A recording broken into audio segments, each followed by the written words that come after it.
5절 말씀과 또 고린도후서 11장 2절 말씀인데요. 우리 말씀을 함께 합독하도록 하겠습니다. 에스겔 39장 25절 말씀입니다. 에스겔 39장 25절 말씀. 우리 한 목소리로 함께 말씀을 합독하겠습니다. 그러므로 주 여호와께서 이같이 말씀하셨느니라. 내가 이제 내 거룩한 이름을 위하여 열심을 내어 야곱의 사로잡힌 자를 돌아오게 하며 이스라엘은 족속에게 사랑을 베풀지라. 아멘. 고린도후서 11장 2절 말씀입니다. 고린도후서 11장 2절 말씀 함께 읽겠습니다. 내가 하나님의 열심으로 너희를 위하여 열심을 내노니 내가 너희를 정결한 처녀로 한 남편인 그리스도께 드리려고 중매함이로다. 아멘. 오늘 본문 말씀을 중심으로 해서 우리를 향한 하나님의 열심이라는 제목으로 함께 은혜를 나누고자 합니다. 우리가 성경에서 수많은 인물들을 만날 때마다 항상 느끼는 공통적인 감정이 있습니다. 하나님께 크고 능력 있게 쓰임받았던 그들에 비해 난 왜 이럴까? 왜 나에겐 이런 그런 믿음과 결실이 없는 걸까라는 좌괴감과 자책입니다. 물론 우리에게도 그동안 여러 번의 각오 또 결심이 있었죠. 그러나 늘 열매를 거두는 데까지는 이르지 못하는 경우가 대부분입니다. 제 경우에는 이 신앙의 철이 들자 가장 절망케 한 인물이 아브라함이었습니다. 하나님의 말씀에 반응하여 믿음으로 아들까지 바치고 또 삶의 모든 근거가 있었던 고향까지 포기했던 모습들 말입니다. 제 자신 스스로도 그들을 닮기를 원했지만 옛말에 뱁새가 황새에 쫓아가려다가 가랭이 찢어진다는 것처럼 번번이 실패하곤 했습니다. 하지만 그러한 저에게 성경은 위로를 주며 새 힘을 얻게 했습니다. 성경 말씀을 묵상하다 보면요, 모세가 기꺼이 하나님의 부르심에 응한 것이 아님을 알게 되었습니다. 야곱과 요셉 등 하나님께서 사용하셨던 많은 이들이 처음부터 순종했던 강한 믿음의 소유자들이 아니라는 걸 알게 되었습니다. 우리가 부러워하는 성경의 인물들은 태어날 때부터 위대한 인물이 아니었습니다. 모두 하나님께서 부르시고 또 그렇게 되기까지 하나님께서 열심히 다듬어 만드신 작품이었던 것입니다. 어떻습니까? 저는 이 말씀을 묵상하면서 정말 참 환희가 넘쳤어요. 참 기뻤습니다. 나를 이렇게 다듬어서 일한 사람으로 만드신다고?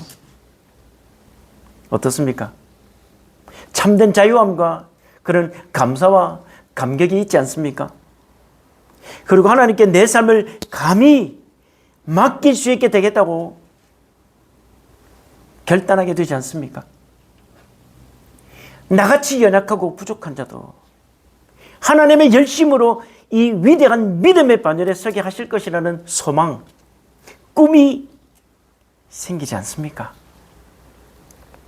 오늘 본문 에스겔 39장 25절 말씀 보시면요, 내 거룩한 이름을 위하여 열심을 내어 라고 말씀하고 계십니다. 우리를 위해 열심을 내신다고 합니다. 내가 연약해도 늘 실패해도 부족해도 포기하지 않으시고 열심히 나를 자녀로 일꾼으로 만드신다는 것입니다.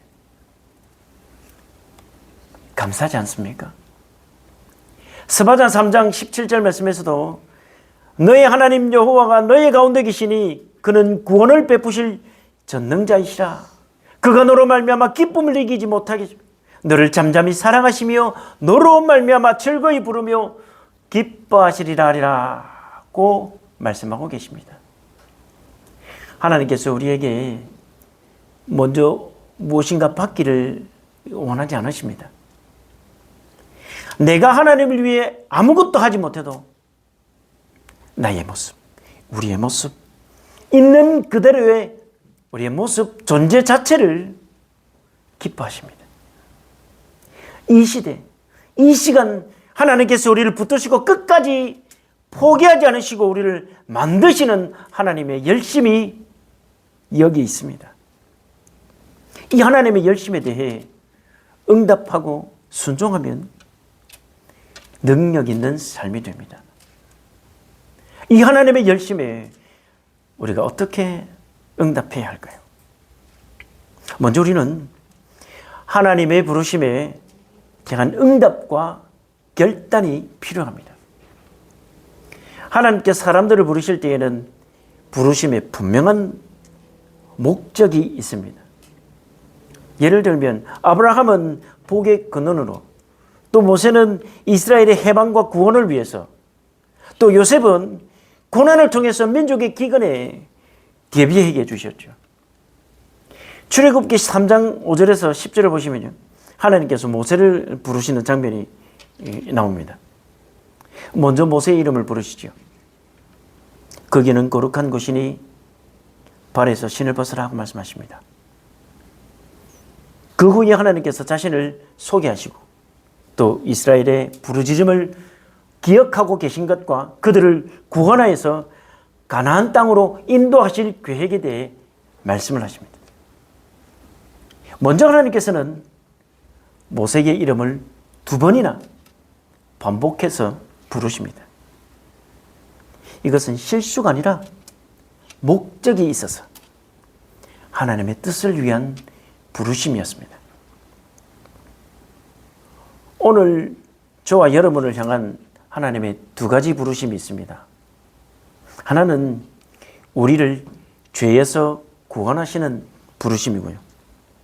또 다른 하나는 세상을 향한 보내심으로서의 부르심, 즉 사역의 부르심입니다. 모세뿐 아니라 우리 모두에게도 하나님의 이런 이중적인 부르심이 있습니다. 먼저 하나님께서는 우리를 죄에서 불러내신 후에 이 세상에 하나님의 증인으로 보내십니다. 부르심에 응하여 구원받은 이후 우리가 살아가는 가정이나 또 직장이나 생업대의 환경은 전과 동일하지만 그곳에서 우리의 존재의 의미는 달라지게 되죠. 하나님의 일을 위하여 우리는 보내심을 받은 것입니다. 모세에게 네가 쓴 곳은 거룩한 땅이니 네 발에서 신을 벗으라고 말씀하실 때 그 땅은 원래부터 거룩한 곳이 아니었습니다. 호렙산은 광야, 폐허라는 의미를 가지고 있죠. 그러나 그 폐허는 하나님의 나타나심으로 거룩한 곳이 되었습니다. 그 장소가 거룩해진 것은 하나님의 임재의 목적 때문이었습니다.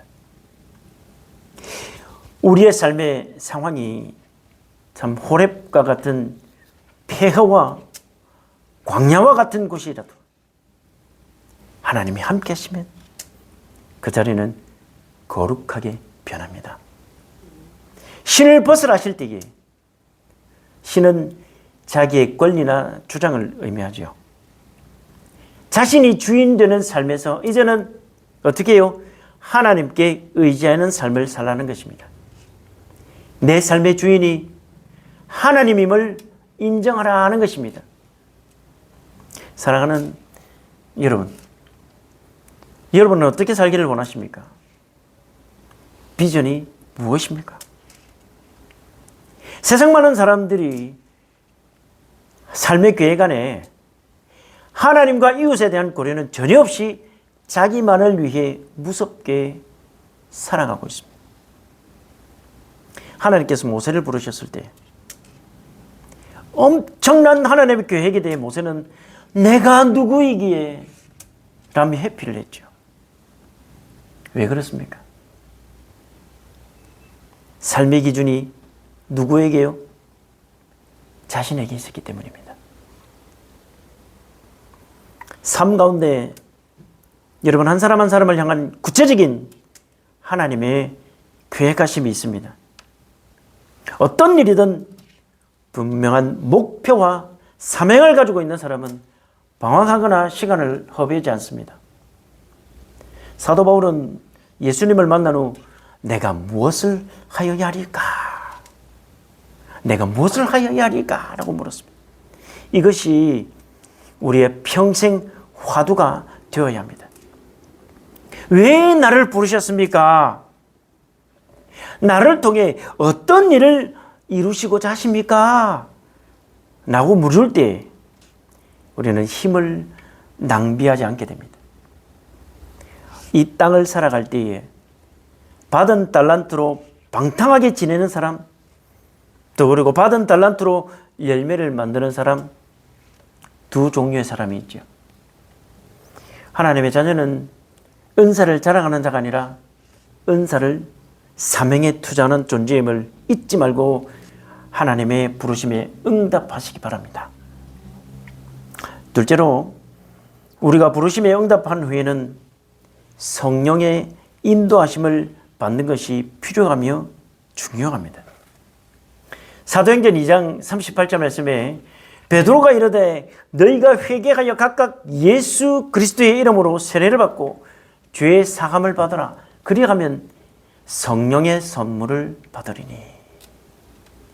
위의 말씀을 중심으로 신앙의 여정을 단계로 나누어 보면요, 회개하여 예수 그리스도의 이름으로 세례를 받고 죄 사함을 받는 것이 필요합니다. 중요한 것은 성령을 선물로 받는다는 것이죠. 죄 사함은 성령을 받기 위한 조건임을 알 수 있습니다. 에스겔 36장 26절과 27절 말씀에 또 새 영을 너희 속에 두고 새 마음을 너희에게 주되 너희 육신에서 굳은 마음을 제거하고 부드러운 마음을 줄 것이며 또 내 영을 너희 속에 두어 너희로 내 윤리를 행하게 하리니 너희가 내 규례를 지켜 행할지라 고 하십니다. 새 영, 즉 성령을 우리 안에 두겠다고 약속하십니다. 왜 그렇습니까? 하나님의 법에 순종함으로 복된 삶이 되기 위해서는 성령님의 도우심이 필요하기 때문입니다. 우리에게는 우리를 돕는 분이 계십니다. 그의 도우심은 아무 힘없는 사람과 같지 않습니다. 성령님이 도우시는 일은 너무 많지만 그 중에서 가장 대표적인 것이 로마서 8장 26절에 잘 나타나 있죠. 이와 같이 성령님도 우리의 연약함을 도우시나니 우리는 마땅히 기도할 바를 알지 못하나 오직 성령님이 말할 수 없는 탄식으로 우리를 위하여 친히 간구하시느니라 고 하십니다. 성령님이 이 땅에 오셔서 우리를 위해 하시는 가장 중요한 일이 바로 우리의 연약함 그리고 우리의 부분을 위해 기도하시고 돕는 것입니다. 언제까지입니까? 영원토록입니다. 누구와 말입니까? 너희와 함께. 다시 말해 영원토록 우리와 함께 계실 것이라는 말씀입니다. 우리는 성령님의 도우심을 입어야만 하나님의 말씀을 제대로 듣고 순종할 수 있습니다. 내 의지로 되지 않죠. 그래서 오직 성령으로 인도함을 받아야 합니다. 사랑하는 여러분, 우리 스스로는 부족한 죄인이지만 내 안에 계신 성령님의 능력으로 승리하는 삶을 살 수 있습니다. 살아계신 성령님의 능력을 체험하는 삶이 되시기를 주님의 이름으로 축원합니다. 마지막으로 능력 있는 삶이 되기 위해서는 훈련, 이 생활 규칙이 있어야 하죠.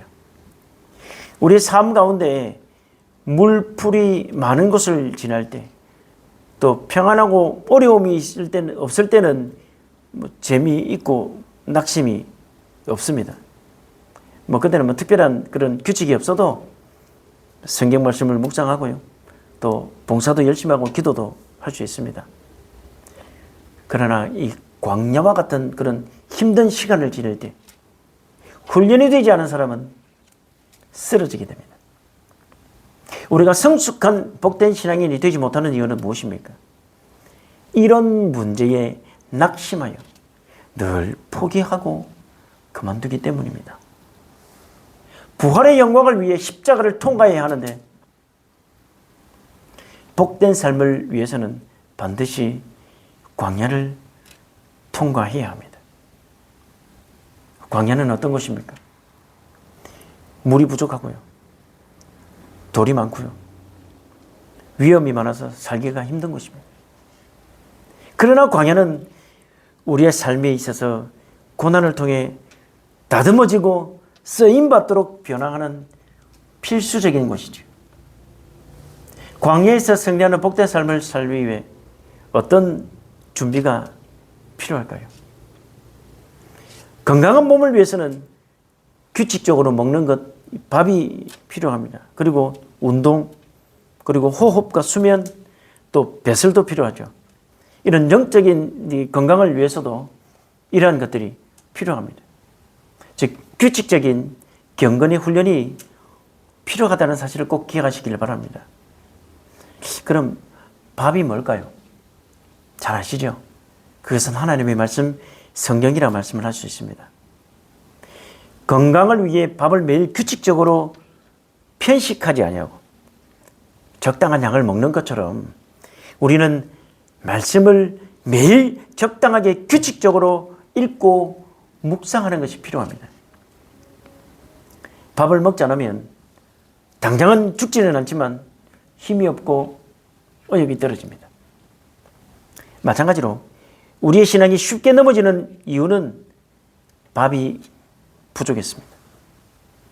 말씀에는 하나님의 뜻을 알 수 있는 길, 또 인생을 허비하지 아니하고 바른 지름길로 갈 수 있는 지혜가 있죠. 형통한 자는 말씀을 주야로 맛있게 먹는 자임을 잊지 마시기 바랍니다. 다음은 생명과 직결되는 호흡입니다. 다들 아시겠지만 우리의 영혼의 호흡이 무엇입니까? 그렇죠. 기도입니다. 호흡에는 들숨, 날숨이 있습니다. 즉 나쁜 것들은요 내어보내고 생명에 필요한 것은 받아들입니다. 마찬가지로 기도는 내 생각, 욕심, 죄악을 벗어버려 하나님이 원하시는 것을 받아들이는 과정입니다. 한번 여러분의 상태를 한번 보십시오. 내게서 내어보내야 될 것이 무엇인지. 진정한 회개는 자신이 배설한 것을 다시 돌아보지 않고 완전히 버리는 것입니다. 미련을 두지 않는 것입니다. 새로운 삶으로의 변화입니다. 자신이 배설한 것에 다시 주저앉는 그런 어리석음을 범하지 마시길 바랍니다. 우리는 주님의 능력과 공로로 깨끗게 된 사람들입니다. 사랑하는 우리 산돌의 지체 여러분, 우리를 향한 하나님의 거룩한 이름을 위한 자존심을 건 열심히 우리를 여기까지 인도하셨고 지금도 저와 여러분을 다듬어 가시고 만들어 가십니다. 하나님이 보시기에 참으로 부끄러운 우리의 연약함과 실수 때문에 우리가 구원받은 사실이 취소되지는 않지만 우리는 구원의 완성, 그리스도인의 완전을 향해 나아가야 합니다. 끊임없이 실패하고 넘어져서 스스로조차 믿을 수 없는 가운데 있지만 우리는 하나님 안에 있음을 기억하십시다. 우리는 약하고 부족하지만 우리를 향한 하나님의 열심이 우리를 믿음의 용사, 승리자로 만드실 줄로 믿습니다. 우리를 향한 하나님의 열심을 바라보고 의지하십시다. 그리고 그분의 계획하심대로 주님의 자녀, 또 각종 직분을 맡은 사명자로 바르게 세워져 가시기를 주님의 이름으로 간절히 축원합니다. 오늘 주신 말씀을 우리 한번 묵상하면서 함께 통성으로 기도하겠는데요. 하나님의 부르심에 대한 응답과 결단이 있게 달라고 기도하시고요. 또 하나님의 부르심에 응답한 후 늘 성령님의 인도하심을 받게 해달라고 기도하시고, 또 규칙적인 이 경건의 훈련을 통해서 능력 있는 삶이 되게 해달라고 우리 함께 통성으로 함께 기도하기를 원합니다. 기도드리겠습니다. 하나님 아버지 감사함을 드립니다. 하나님의 부르심 앞에 진정한 응답과 또 결단이 따르는 우리의 삶이 되도록 주님 붙들어 주시기를 소망합니다. 하나님의 부르심에 응답한 후에 성령님의 인도하심을 구하게 하시고, 그 성령님의 인도하심에 따라 하나님이 원하시는 대로, 하나님의 계획하신 대로 그렇게 귀 쓰임받는 우리의 삶이 되게 하시며, 또한 이를 통해 쓰임받되 우리가 극식인 경건의 훈련을 통하여 우리의 자신을 준비하며 주님이 원하시는 그 모습으로 바르게 세워져 갈 수 있도록 주님 인도해 주시옵소서. 감사합니다.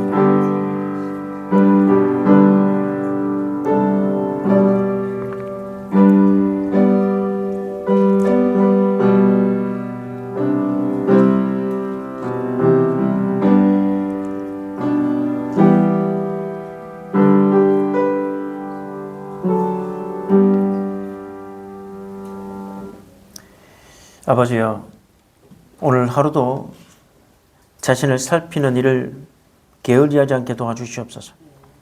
전지하신 하나님, 전능하시고 편지하시고 어디에나 계신 하나님, 하나님의 기대에 부응하는 삶을 살고 싶습니다. 주님이 그리도 나를 사랑하시고 나를 인생으로 지어주셨고 내 곁에 다가와 나와 동행하시나 나는 때때로 살아계신 하나님의 기대를 저버리고 내 마음대로 행동하는 가운데 내 스스로 하나님의 계획과 기대를 버리며 살고 있는 내 자신의 모습을 발견합니다. 주여, 우리를 살펴 주시옵소서. 우리를 새롭게 해 주시옵소서. 우리가 하나님의 부르심이, 하나님의 기대에 부응하는 삶을 살 수 있도록 우리의 발걸음을 영원한 그 길에, 의로운 그 길에 굳게 세워질 수 있도록 도와주시옵소서. 성령으로 충만케 하여 주시옵소서. 예수님의 이름으로 기도드리옵나이다. 아멘.